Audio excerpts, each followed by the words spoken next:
What's going on, people? This is Kelvin Cade, and we done for the week pretty much. We took all our position off of these trades and just left runners like point one to see if we could reach our second targets. So that was that one. You know what happened with this one? 160 something pips on two positions. Look, it ran down to my level. Boom, that's the first level. We got out right on the edge of that sucker. So we're gonna see if we can run to this, and that's how I study my trades, right? This one approaching, looking like it's going up. Hold on, I'm trying to see if it could get to this second level, right? And you leave runners just to see if it can get up there, so you can collect interest off of a risk-free trade, right? So that can cover a small loss. You know what I'm saying? You got to learn how to manage these trades, but every trade is different. They see things that we don't normally see in the charts, that we all don't see the same way, in the charts. But this one reached that first zone. I wanted to get in this one, but it didn't follow my rules of hitting back in my area. But it played out smoothly, right? And this one, like I said, we took all our position off. Look, it hit that first zone, and it came back down, but it's looking like it's about to pull back up. But all these are runners. We not really trading no more this week. Just studying and gathering more information. That's how I keep learning. Like for this loss I had took on GU, what I figured out is because I take the time to study my losses, and I don't journal, people. I just go in the charts, look at my losses, and go over my videos. That's why I make videos. I don't journal in a notebook. I don't do that. Never did, never will. I just feel like it's a waste of, you know, a waste of time to me. But some people might, benefit from it, but I don't. Um, so what I learned was if if I would have went to the daily and I seen this up candle, right? This second candle was like in the middle.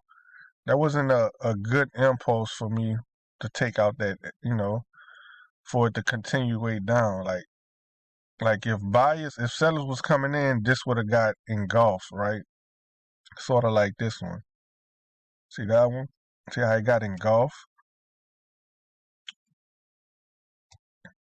And this one kind of shot back up, like right here.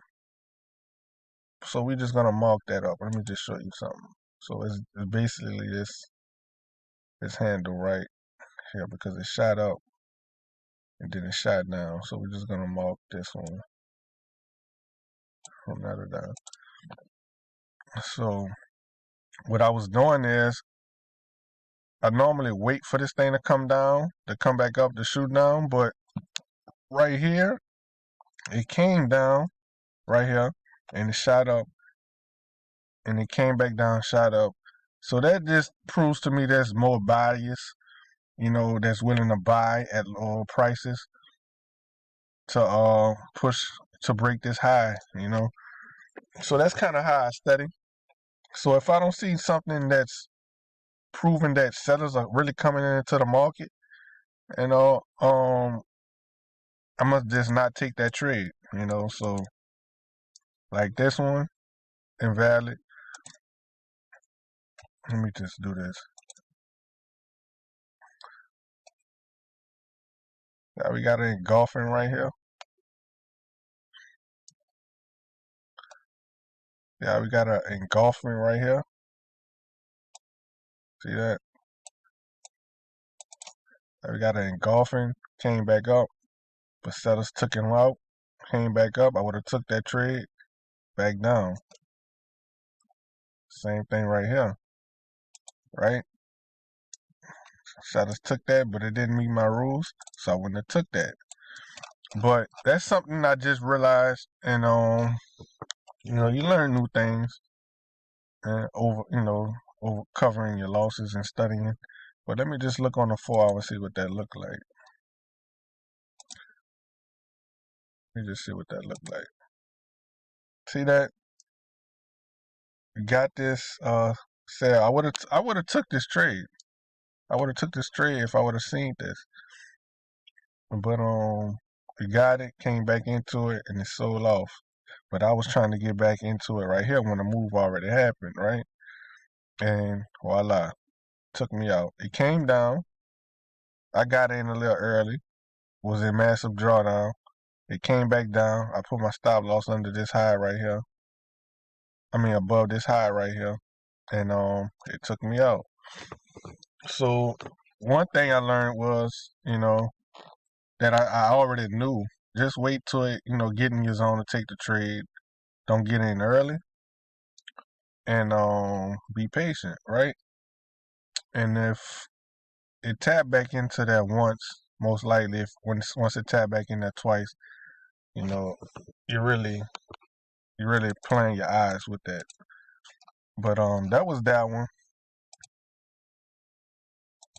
That's the loss I took. And let me just look on the weekly. And what I found on the weekly was I already knew this. It was coming up to this zone. It filled it. Like I already know once it tap it and it come down, it's coming back up the fill it. And I should have known that. I didn't, kind of distracted from all these other pairs. I should have just not got in that trade, but it's all good. You learn, from your losses. So yeah, that's what it did. It filled this level, and we're just gonna wait and see what that do next week. But other than that, yeah, man, these trades, this one looking like it's gonna come up, like it's gonna do this. I think it's gonna do that. To come down, I don't know though, but ain't nothing guaranteed in these markets. But yeah, that's the trades, man. That's the trades. I'm not really a fundamental trader. I don't follow the news.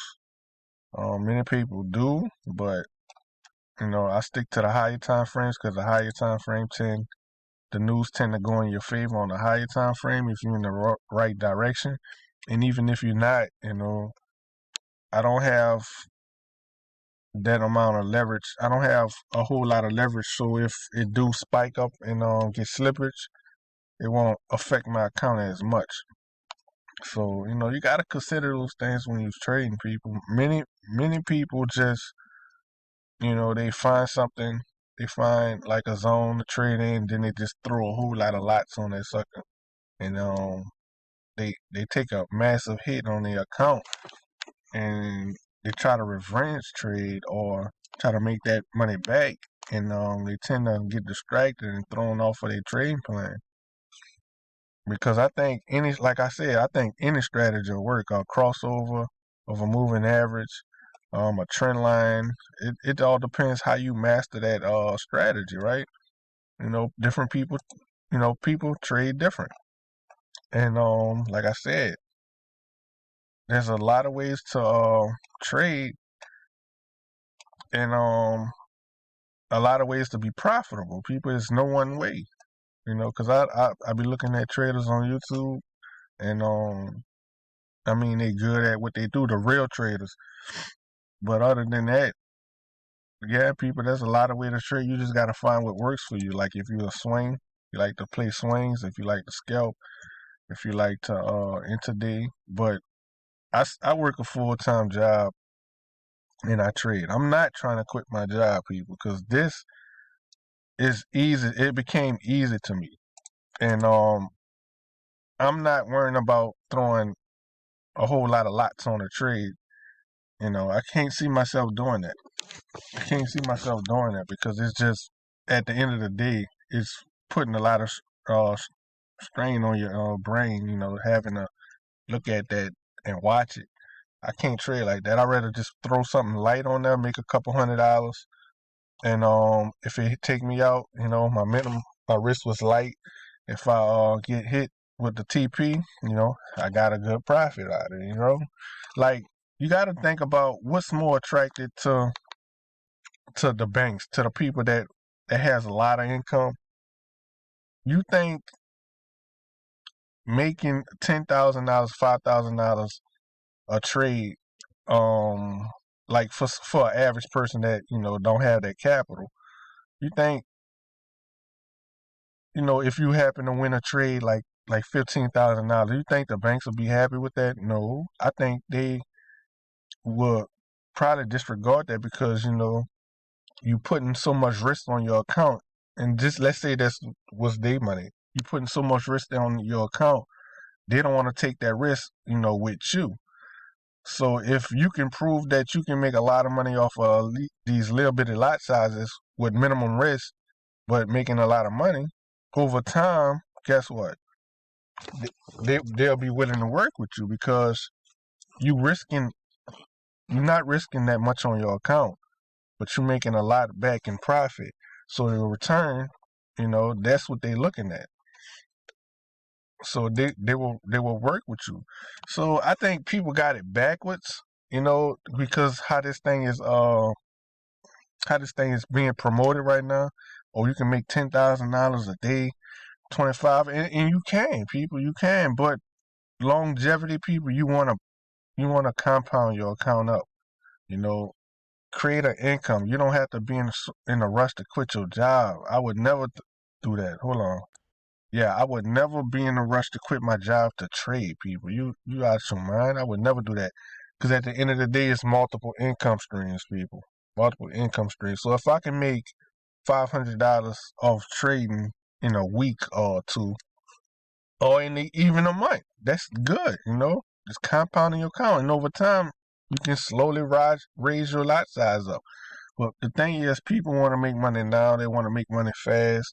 That's just life in general. People is so desperate in the need of money, so they looking for ways to make money, and they just getting ate up in these markets, people.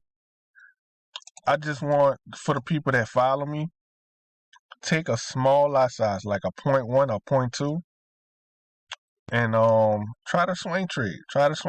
But you got to learn the skill first. Like you got to learn these candlesticks and how impulses and pullbacks work and market structure, and just try to trade like that for a week or 6 months, and you're gonna find out that you can make so much money like that.